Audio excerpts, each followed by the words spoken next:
Grabe, hindi ko talaga na-expect na sobrang dami pa din talagang bumibili nitong non-slip gloves. Alam nyo bang araw-araw ako merong sold nito? Grabe kayo, hindi lang pala talaga ako ang taong bahay.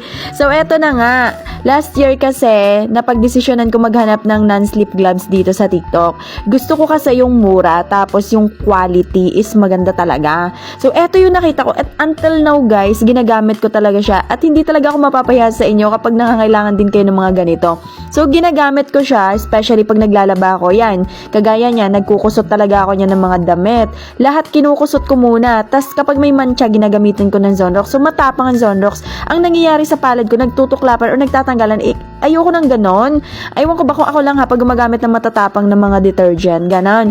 Tas yan nga, meron na siyang garter, tapos rubberized na din. At matibay talaga, hindi pinapasok ng tubig.